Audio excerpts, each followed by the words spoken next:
ദൈവത്തിരുനാമത്തിന് മഹത്വമുണ്ടാവട്ടെ. Bible reading പ്രോഗ്രാമിൽ സംബന്ധിക്കുന്ന ഏവർക്കും കർത്തൃനാമത്തിൽ സ്നേഹവന്ദനം. 2 ശമൂവേലിൻ്റെ അവസാന അധ്യായമായ 24-ാം അധ്യായം നമ്മളിന്ന് വായിച്ച് ധ്യാനിക്കുകയാണ്. ഇതോടുകൂടി ശമൂവേലിൻ്റെ പുസ്തകം നമ്മൾ വായിച്ച് ഇവിടെ സമാപിക്കും. ഈ 24-ാം അധ്യായത്തിൽ ദാവീദ് ജനത്തിൻ്റെ സംഖ്യ എടുക്കുകയാണ്.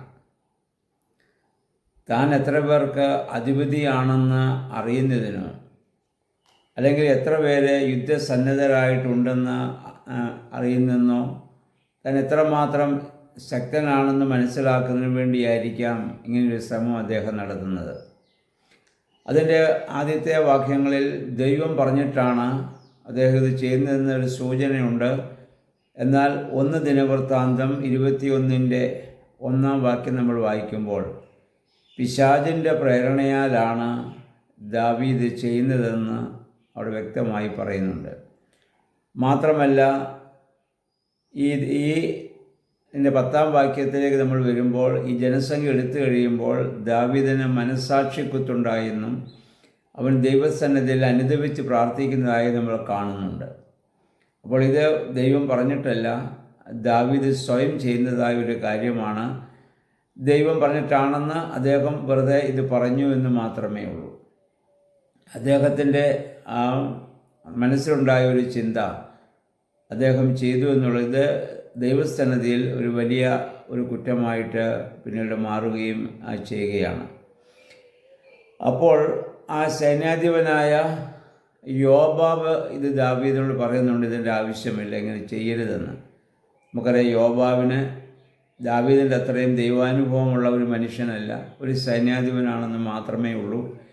എങ്കിലും ദാവീദിൻ്റെ കൂടെ ഇത്രയും നാൾ കൂടെ നിന്ന് പ്രവർത്തിച്ചതിൻ്റെ ഒരു ഫലമായിരിക്കാം അദ്ദേഹത്തിന് അങ്ങനെയെങ്കിലും പറയാൻ സാധിച്ചത്. പക്ഷേ ദാവീദ് കേൾക്കുന്നില്ല.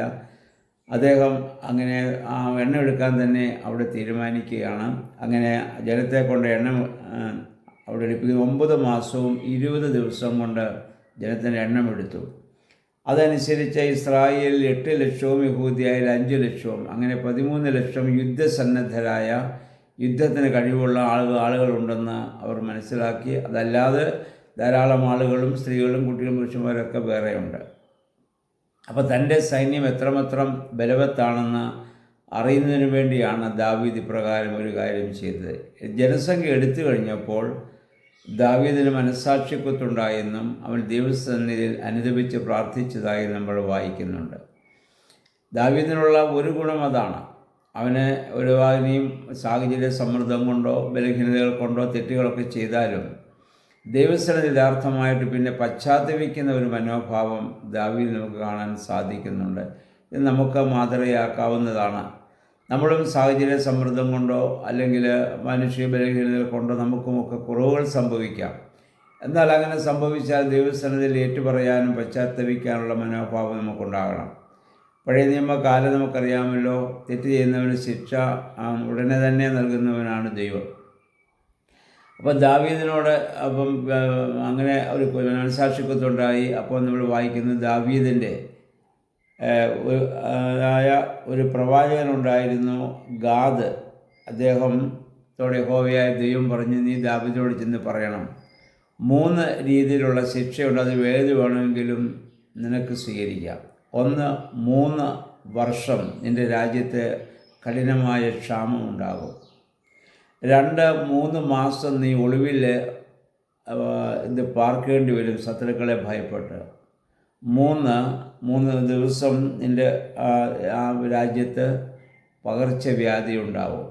ഇതിലേത് വേണമെന്ന് പറഞ്ഞാൽ നീ പറഞ്ഞുകൊള്ളാൻ ഈ യഹോവയായ ദൈവം പറഞ്ഞതായിട്ട് ഇപ്പോൾ ഈ പ്രവാചകൻ ദാവീദിനെ വന്ന് അവിടെ അറിയിക്കുന്നുണ്ട്. അപ്പോൾ ദാവീദ് പറയുന്ന ഭാഗമുണ്ട്, അത് ഞാനല്ല, ദൈവം തന്നെ അത് ചെയ്യട്ടെ. ദാവീദ് അതൊന്നും എടുത്തില്ല.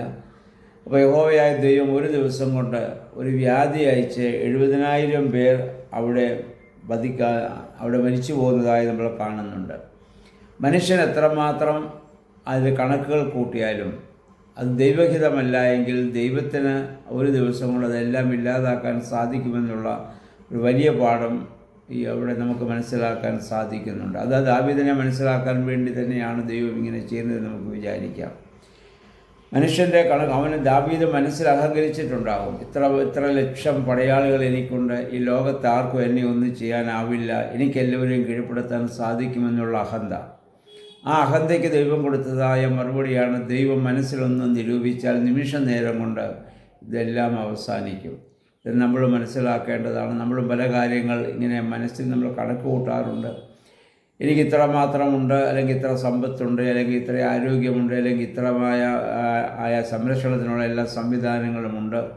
പക്ഷെ ദൈവത്തിൻ്റെ ആ കാരുണ്യം നമുക്കില്ല എങ്കിൽ നമുക്കൊന്നും ചെയ്യാനാവില്ല എന്ന സത്യം ഇതിൽ നിന്ന് നമ്മൾ ഇത് മനസ്സിലാക്കേണ്ടതാണ്. ദാവീദ് അങ്ങനെ അനുഭവിച്ചു. അതിൻ്റെ പരിണതഫലമായി യഹോവയ്ക്ക് ഒരു യാഗമർപ്പിക്കാൻ അദ്ദേഹം അവിടെ ഇത് തീരുമാനിക്കുകയാണ്. ദാവീദ് അതിനുവേണ്ടി തീരുമാനിക്കുന്നു. അതിനുള്ള സ്ഥലം യഹോവ തന്നെ അവിടെ നിർദ്ദേശിച്ചു കൊടുക്കുന്നുണ്ട്. അത് ഏത് സ്ഥലമെന്ന് വെച്ചാൽ അബ്രഹാം ഇസ്ഹാക്കിനെ ബലിയർപ്പിച്ച മോറിയ മലയിലുള്ള അരവനായുടെ മെതിക്കളത്തിന് സമീപമാണ്. ഈ സ്ഥലത്താണ് പിന്നീട് ശലോമോൻ ദൈവാലയം പണിയുന്നതെന്ന് 2 ദിനവൃത്താന്തം 3:1 നമുക്ക് കാണാൻ സാധിക്കും. അബ്രഹാം ഇസ്ഹാക്കിനെ എവിടെ ബലിയർപ്പിക്കാൻ വേണ്ടി ഭാവിച്ചുവോ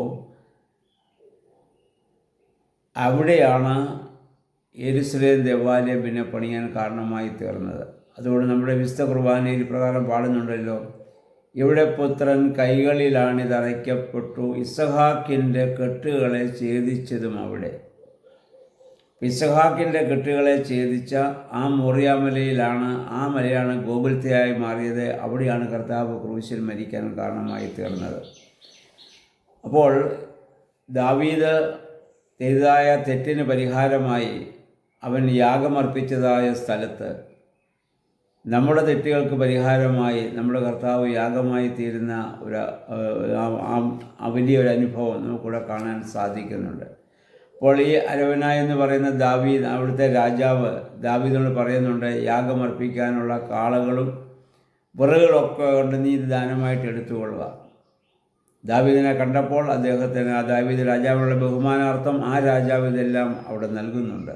പക്ഷെ ദാവീദ് പറയുന്ന ഒരു വാക്യമുണ്ട്, അത് 24-ാം വാക്യം ഇതാണ്, എനിക്ക് ഒരു ചിലവുമില്ലാത്ത യാഗം യഹോവയ്ക്ക് ഞാൻ അർപ്പിക്കുകയില്ല എന്ന് പറഞ്ഞ് ദാവീദ് വില കൊടുത്ത സ്ഥലം വാങ്ങിയിട്ട് അവിടെയാണ് യാഗമർപ്പിച്ചത്. എനിക്ക് ചിലവില്ലാത്ത ഒരു സ്ഥലത്ത് ഞാൻ യഹോവയ്ക്ക് യാഗമർപ്പിക്കുക. ഇത് നമ്മുടെ ജീവിതത്തിൽ നമ്മൾ മാതൃകയാക്കേണ്ടതാണ്. നമുക്ക് ആ ചിലവില്ലാത്തതൊന്നും ദൈവത്തിന് നൽകാൻ പാടില്ല. നമുക്ക് ചിലവുള്ളതാണ് ദൈവത്തിന് നമ്മൾ ഇത് നൽകേണ്ടത്.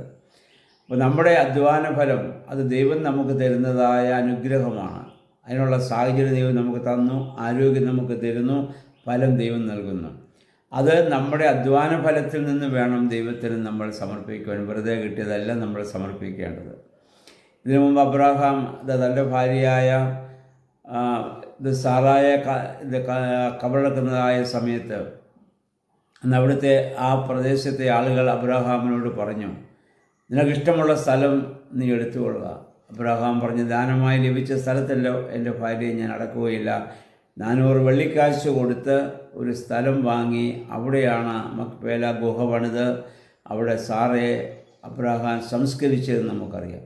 അപ്പോൾ നമ്മളും ഇത് മാതൃകയാക്കേണ്ടതാണ്. ദൈവസന്നിധിയിൽ നമ്മൾ ചെയ്യുന്നതായ ഓരോന്നും ദൈവം നമുക്ക് നൽകിയ അനുഗ്രഹത്തിൽ നിന്ന് നമുക്ക് ഇത് ചിലവുള്ളതാണ് നമ്മളവിടെ അർപ്പിക്കേണ്ടത്. നമുക്ക് ചിലവില്ലാത്തതോ ദാനമായി ലഭിച്ചതോ അല്ല ദൈവത്തിന് നമ്മൾ നൽകേണ്ടതെന്ന കാര്യം നമ്മൾ ഓർത്തിരിക്കേണ്ടതാണ്. ആയതുപോലെ തന്നെ മറ്റുള്ളവരെ നമ്മൾ സഹായിക്കുമ്പോൾ നമ്മുടെ അധ്വാന ഫലത്തിൽ നിന്ന് സഹായിക്കാൻ നമുക്ക് സാധിക്കണം. കാരണം മറ്റുള്ളവർക്ക് നൽകുന്നത് ദൈവത്തിനാണ് നമ്മൾ നൽകുന്നത്. നിങ്ങൾ എളിയവർ ചെയ്തത് എനിക്ക് ചെയ്തു എന്നാണല്ലോ ദൈവം പറഞ്ഞത്. അപ്പോൾ ഇങ്ങനെയുള്ളതായ ഒരു കാര്യങ്ങളൊക്കെ നമ്മുടെ ജീവിതത്തിൽ പ്രാവർത്തികമാക്കുവാൻ നമുക്ക് ഇടയായിട്ട് തീരണം. ദാവീദിൻ്റെ ജീവിതവുമായി ബന്ധപ്പെട്ട് അതിൻ്റെ ഒരു അവസാന നാളുകളിൽ വരെയുള്ള കാര്യങ്ങൾ ഇപ്പോൾ നമ്മളിവിടെ നിന്ന് മനസ്സിലാക്കാൻ സാധിച്ചു. ഇന്നുകൊണ്ട് ഈ പുസ്തകം ഇവിടെ നമ്മൾ വായിച്ച് കഴിയുകയാണ്. നാളെ മുതൽ രാജാക്കന്മാരുടെ പുസ്തകത്തിലേക്ക് നമ്മൾ പ്രവേശിക്കും.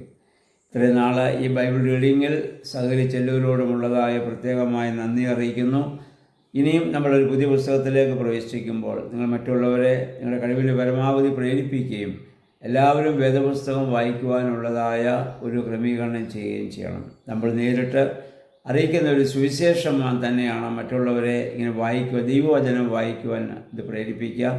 ഇത്രയും നാൾ നമ്മൾ ഈ വേദപുസ്തകം വായിക്കുകയും ധ്യാനിക്കുകയും ചിന്തിക്കുകയും ചെയ്യുമ്പോൾ ദൈവത്തിൻ്റെ ആ അത്ഭുതകരമായ പ്രവർത്തനങ്ങളും അല്ലെങ്കിൽ മനുഷ്യൻ്റെതായ കുറവുകളും അതിന് നൽകുന്നതായ പരിഹാരങ്ങളും ഒക്കെ നമുക്ക് കാണാൻ സാധിച്ചു. അവസാനം ദാവീദ് രാജാവിനെ കുറിച്ചാണ് നമ്മൾ പഠിച്ചു വന്നത്.